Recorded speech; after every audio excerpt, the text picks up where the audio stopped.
It was the bromance of the century, the improbable union of the world's richest man with the world's most powerful. It's 24-karat gold. But all that glitters is not gold, and yet no one could have predicted a breakup as fast as public. And as ugly as this, I'm very disappointed in Elon. I've helped Elon a lot with art. Was this public trashing of Musk in the White House yesterday that lit the fuse for the spectacular blow up to come Elon. And I had a great relationship. I don't know if it will. Anymore, I was surprised Trump was furious that Musk had publicly criticized his big, beautiful bill as an abomination that would bankrupt America, but Musk was watching on in real time and hit back immediately. Without me, Trump would have lost the election. Such ingratitude to the president, then hit back on his own social media platform. Elon was wearing thin. I asked him to leave. I took away his EV mandate that forced everyone to buy electric cars that nobody else wanted, and he just went crazy. And then came the threat. The easiest way to save money is to terminate Elon's governmental subsidies and contracts, to which Musk quickly replied, "Go ahead and make my day." The bromance is over the alliance between the world's richest man and the world's most powerful Donald Trump is imploding right now in real time before our very eyes. And news networks could hardly believe Musk was only Donald J. Trump time to drop the really big bomb. Donald Trump is in the Epstein files as the real reason they have not been made public.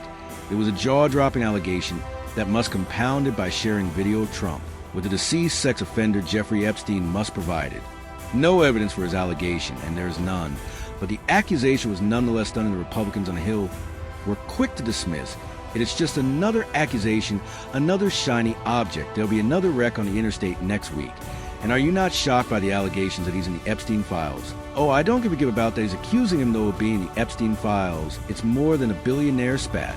Isn't this potentially dangerous for Donald Trump? Look, you've heard some unbelievable things said on both sides. If he accuses him on the Epstein, what do the facts say? If it is, we're going to see everything just like with John Kennedy murder.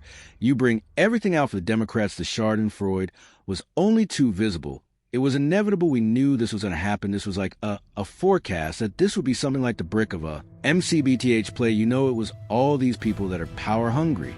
Some are fishing for power, for influence. I suppose it was in the stars. Everybody was predicting it.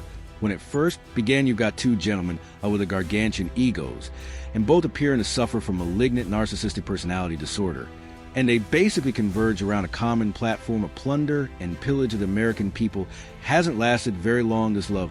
I don't know that any of these things last very long. There'll be probably something tomorrow that'll get people all upset too, as the spat played out. Shares in Tesla plunges. Investors feared a feud with Trump would inevitably hurt Musk's business empire, and it might, while Musk is hoping to derail the president's mega spending bill and is threatening to use his cash to hurt Republicans in next year's midterm elections. It's all a far cry from this. When the two men stood shoulder to shoulder outside the White House showing off Musk's Teslas just 3 months ago. Now the car Trump bought in support of his first buddy, a lonely symbol of their spectacular billionaire bust-up. So now what becomes of the broken-hearted? Their social media posts might look flippant, but with such enormous wealth and power, the feeds of Donald Trump and Elon Musk are really inconsequential. Or as one commentator put it, I'm just so glad that one of these men has the nuclear codes and the other is all our personal data. So what consequences could there now be in Washington, and indeed in Silicon Valley? Here's Kieran Woodley into space. Come here, take over Lod. He gave him and his campaign hundreds of millions to win the election. He gave him a seat at the table. He took a chainsaw to government waste. He gave him a golden key and thanks.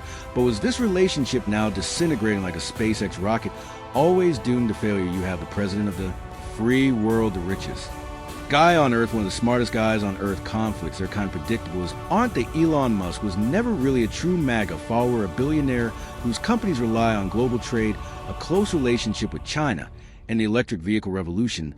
We will drill, baby, drill. And all that goes against the tariff-loving nationalist movement that is all about oil and gas. That's why Steve Bannon, one of Trump's longtime supporters, has always accused Musk of being an opportunist there.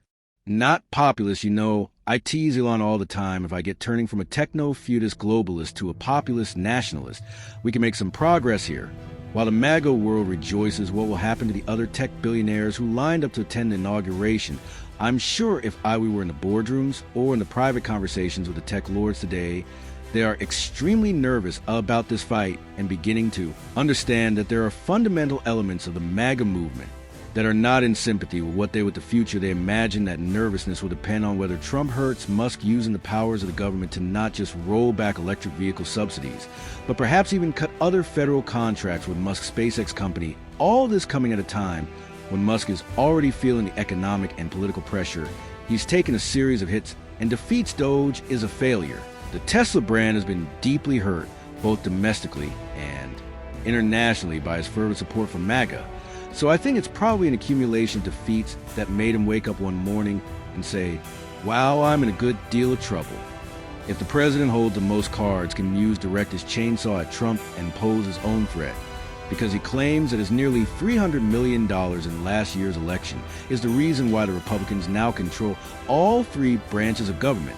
And with President Trump facing tricky mid-term elections next year, could prolonged breakup lead to Musk causing Trump an electoral headache. I can tell you that congressional Republicans are getting anxious about this. Elon Musk has a lot of money.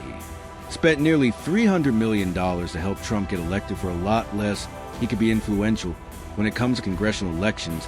And some of these Republicans are wondering, is Elon actually going to come and spend money against me if I vote for this bill?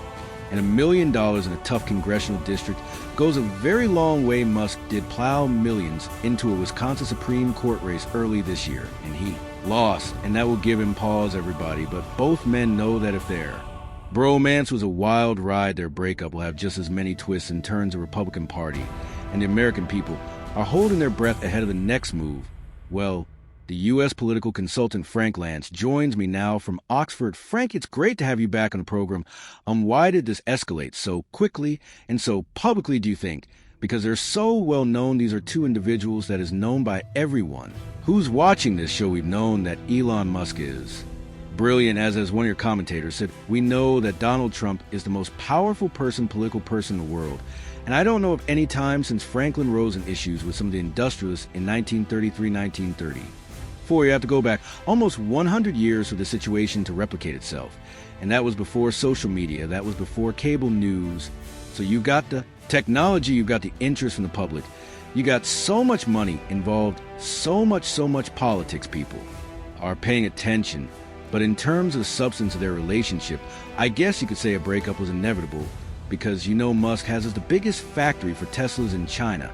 He did like the tariffs. The MAGA crowd around Steve Bannon never liked Musk. They thought he was too snooty and too rich. Was this an inevitable breakup, given their conflict of interest? Well, I'll tell you, inevitable for Steve Bannon to say that. Maybe Elon Musk should be deported. It was not. Inevitable for a Musk to say that Donald Trump was with the Epstein crowd, that these are the most vicious individuals that are involved in this.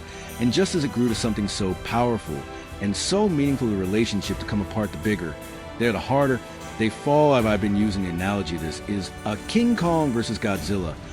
This reminds me of a football match in your country, how dramatic it can be when the fans of both sides go to war against each other. We're not done yet. We've only just started this conflict. Okay.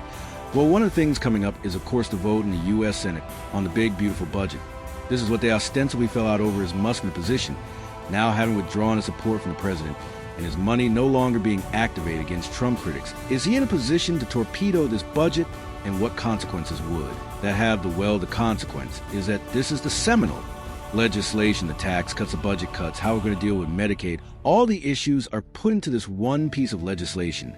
And if Donald Trump fails to pass it, that's just justification for Republicans in the midterm election. So this is number one on everyone's radar. But number two is also how this impacts the elections in 2026. And the fact is, when Elon Musk was funding the efforts against the Trump opponents, it caused everyone to fold, caused everyone to compromise, because they did not want to be primary. Now it's wide open now. Anything can happen in 2026. I don't believe that Elon's break with Donald Trump will torpedo legislation. I do believe that we're going to see a new level of independence among Republicans in the House and the Senate, which may be a problem for Donald Trump, but it's certainly going to have an impact on where we go from here. So, without the threat of Musk and his money, some of these Republicans who are very unhappy about this budget, and a few other things like tariffs, might we discover that they have a spine? Actually, I got to be candid with you, and the answer is yes. That is the question. I know what they say in private. I know how they actually feel. And the pressure now is not going to be cave to pressure. It's going to be, if you haven't cut enough spending, there'll be more members who will say, I will vote no. If they haven't cut taxes far enough, more members saying I will vote no this. Could not come at a worse time for President Trump, but in the end, there's an issue here over the relationship between business and politics. I think it was an unholy relationship. If it wasn't good for democracy, it wasn't good for economic freedom. What we need is more people involved, more issues, more legislation. I think this is absolutely essential for the future of the country. So I don't necessarily think this is a bad thing, okay? Frank Lance, thank you very much indeed. Well, Matthew Bard is a Republican, strategist and former State Department appointee for Trump's first term in office. He joins me now from Washington. Matthew, thanks for coming on the program. I mean, there was this extraordinary coalition. Wasn't there all the way from Steve Bannon and the mega crowd to Elon Musk, a South African-born billionaire, who came to America on a student visa, who believed the tariffs were nonsense, whose biggest factories in China, etc. Is that coalition now kaput? I'm not sure if it's kaput, but there's a massive fracture in it. Right now, Matt, you're correct. Donald Trump came to power in 2016, largely on a white working class vote. He then returned to power in 2024 with that same. Base expanded into vast minority groups and working class parts of the population combined with this high-tech bro, led in part by Elon Musk, that is now all a torn onder as the personal relationship between the president and his friend, his advisor, his donor, his employee, is now cracked wide open for all to. And I think it's worth reflecting on the fact that this wasn't just, his best friend at some stage. There was little X, the kid running around in the Oval Office, as if it was a playpen in IKEA. They were always on the plane, the mother was there. They practically moved into the White House. Do you think there was genuine love there? Because I think Trump at one stage said, I've never loved a man as much as I've loved this guy. Or maybe it was Musk or both. Yeah, listen, I know who's to say, but it appears as if there was genuine affection between the two, acceptance, maybe both as outsiders, both as those who maybe think different. I'm going to quote the old Steve Jobs commercial, yeah. He had Christmas dinners, and then a political symbiotic relationship, that seemed go hand in hand. Now you're seeing, what were bumps in the roads and now just tectonic. Shifts of tectonic. Plates shifting under the ground beneath of both men right now. It is unclear if this can be repaired, though both are notoriously able to turn on a dime. But as it stands now, it is personal. It is ugly, and it is for the world to watch. And is it going to get worse? It certainly could, we will see how President Trump has actually chosen a posture of to try and de-escalate the situation and not incur more of Elon's wrath. It seems as if right now Elon is kind of sat on the sidelines, maybe, even taking some advice to cool off for a moment. But there are ideological differences around the legislation around potential subsidies. There are ego differences between the two men, and there are also some financial differences, both in terms of, again, Tesla's bottom line, on what Trump, as well as, a suite of government services from Starlink out of the SpaceX. So this is a complicated situation. It may appear entertaining, but there's some very serious consequences, ramifications from Capitol Hill to the campaign trail. I could never really work out speaking to Republicans in America during the election campaign, whether they really liked Elon Musk. And I just wonder what you think and what the polling says. And also, a lot of the cabinet members who were sitting there, rather kind of may-mouthed as Elon Musk was standing up and holding forth, they must be delighted to see. The back of him, very possibly, listen, Elon Musk is one of the greatest minds, not just of our generation, maybe of history, an engineer who has brought the future that now has been wildly successful in terms of the private sector, and then his approach to government, while maybe amiable, and initially welcomed was disastrous, and the damage he did to institutions, to even the world's poorest people, is beyond shameful, and we are $36 trillion in debt. Minus the Doge cuts, we remain $36 trillion in debt. So as successful as he has been in the private sector, is equally as disastrous as he's been in government. Like you said, there are many cabinet officials that butt heads with him and are probably glad to see him.